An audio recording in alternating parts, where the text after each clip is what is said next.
here we are back in my kitchen, Judy's Keto Kitchen. But today I'm making more of a low carb recipe. It's going to be peach cobbler. Technically, peaches wouldn't be considered clean keto, and I would not have had them my first 10 years of doing keto carnivore.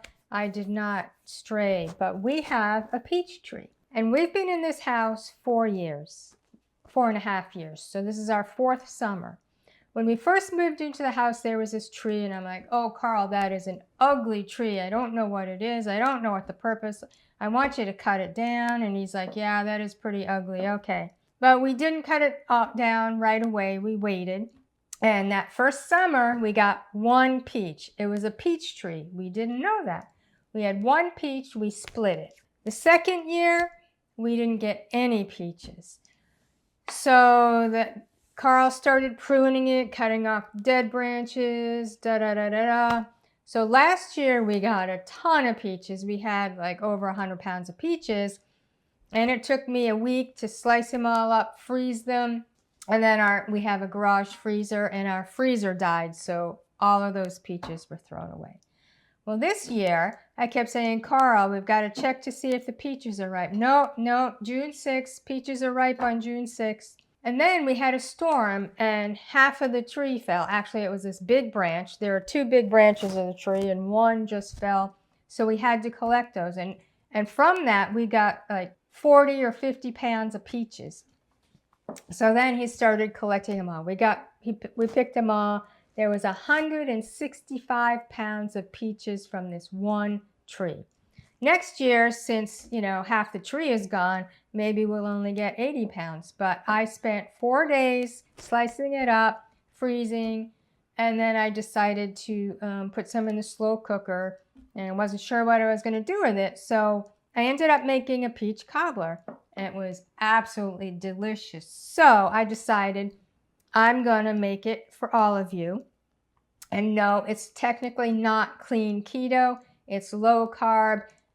So depending on what your goals are, what your metabolic situation is, maybe you can or cannot eat it. So before I start, I just want to remind you all that my Precision PSMF cookbook is on Amazon. And we do PSMF a little differently. It's the only way that I have kept my weight under control for the past 5 years. I've struggled all my life with my weight, and this is the only way I've been able to maintain a good weight since ever. So first, we're going to start off.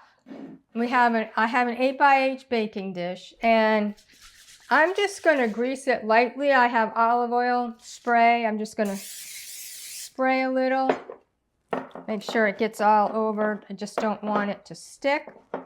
In this bowl, I'm going to have 6 egg whites, and in this other bowl, I'm going to put 6 egg yolks. And we're going to start off by whipping the egg whites to a stiff peak. That's good stiff peak. This is my basic sponge cake recipe. And when I first made this, it's like, okay, beat all the egg yolks, wash the beaters, beat the egg whites, because I thought the egg whites would collapse. But now it's like, no. So I beat the egg whites first. Now we're just beating the egg yolks until they become a light yellow. As you can see, it's a very light yellow now. 62 grams of xylitol. I do have cats. I'm very careful, which is why the xylitol was covered. Now you can see this is so pale, it's almost white. So that's as much as you want to mix it. In here I have 30 grams of egg white powder and 1/2 teaspoon of gelatin. And to that I'm going to add a teaspoon of vanilla. I make my own vanilla. Now you're going to fold the egg yolk mixture into the egg white mixture. Do maybe a third at a time. You want it fully incorporated. You don't want to see any white.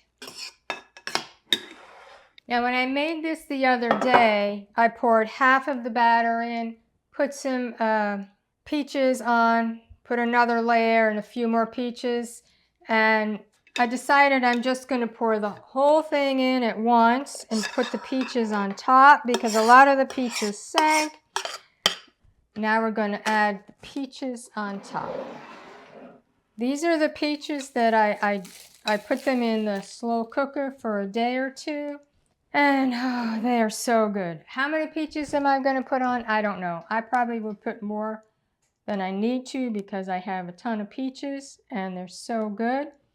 I'm just going to layer it.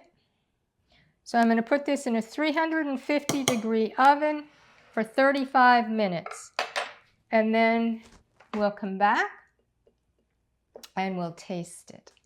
Yummy, low-carb peach cobbler. Well, my peach cobbler is out of the oven. I let it sit for 15 minutes for it to cool down.